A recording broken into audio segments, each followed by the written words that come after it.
Great. So the travel market is shifting from traditional roaming to eSIM. Talk to me a little bit about what's driving this transformation and where you see the trends heading. Well, there's a couple of things that are driving this trend. The first thing is that since around 2018, all iPhone devices were shipped with the capability of being able to load an eSIM. The rest of the market is now following suit. So Apple really pioneered the adoption of eSIM and were real catalysts in getting mobile network operators to adopt it. The second thing is that most people don't realize, but there have been a huge amount of people that didn't have roaming capabilities built into their plan because they were using MVNOs that didn't offer them roaming as part of their plan.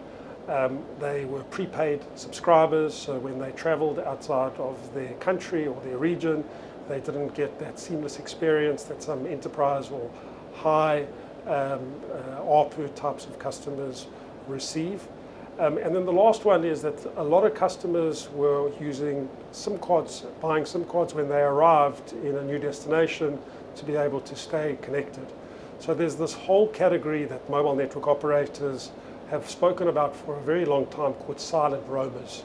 And so eSIM and the digital experience of downloading an app, installing an eSIM and being connected while abroad, and that full digital experience is really changing the way that people stay connected and is really creating a whole new market where these customers were, for the most part, totally ignored. So it's a new market opportunity that we see. The technology has caught up. We're now seeing Android devices, not only the high-end Android devices, but also the mid and the low-end devices also start to adopt eSIM. So it's a really exciting time. So I see this puzzle is starting to come together. I heard you say iPhones, I heard you say Androids, but what about operators? What sort of challenges do they face when they're trying to launch eSIM? You know, mobile network operators, have always provided their service and focused on the local market. They've never really thought of focusing on specific travel corridors. For example, Americans traveling to Turkey and creating a custom specific plan for that travel corridor. So I think that what Telna has brought to the market is a platform that enables MVNOs and MNOs to create custom plans through our API, through a couple of clicks, through a fully managed service, enabling them to launch a travel eSIM app with very, very little effort or resources on a fully OpEx basis. I heard you mention different sort of opportunities that operators have. Talk to me about what new business models are emerging in the eSIM world. So a lot of super apps are exploring adding this as a value-added service.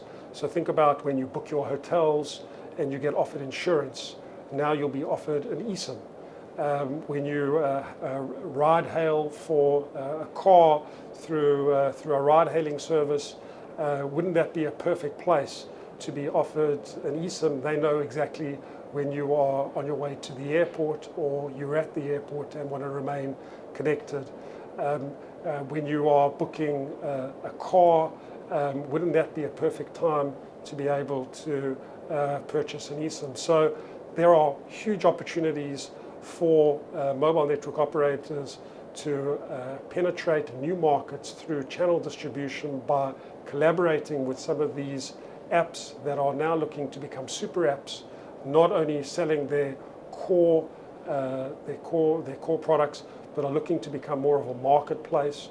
We're seeing a lot of banks that are looking to add eSIM as a benefit to some credit cards and incorporating it as a value-added service directly inside their app.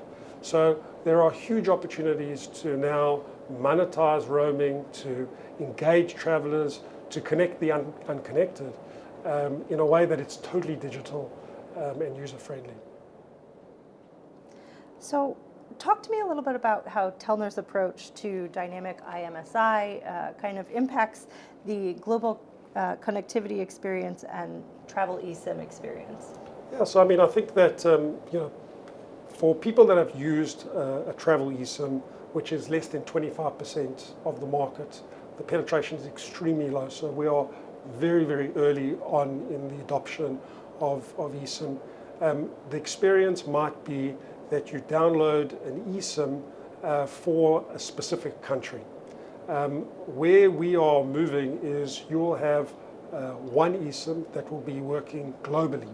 So you will have a SIM card, a digital SIM card that you will have loaded onto your phone, installed one time, and then every time you travel, you'll just buy another package without going through that installation process. In addition to that, we are also adding voice and SMS capabilities.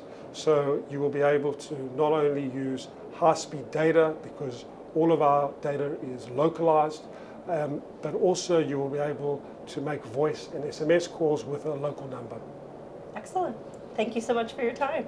Thank you very much, and enjoy the rest of the show. Thanks.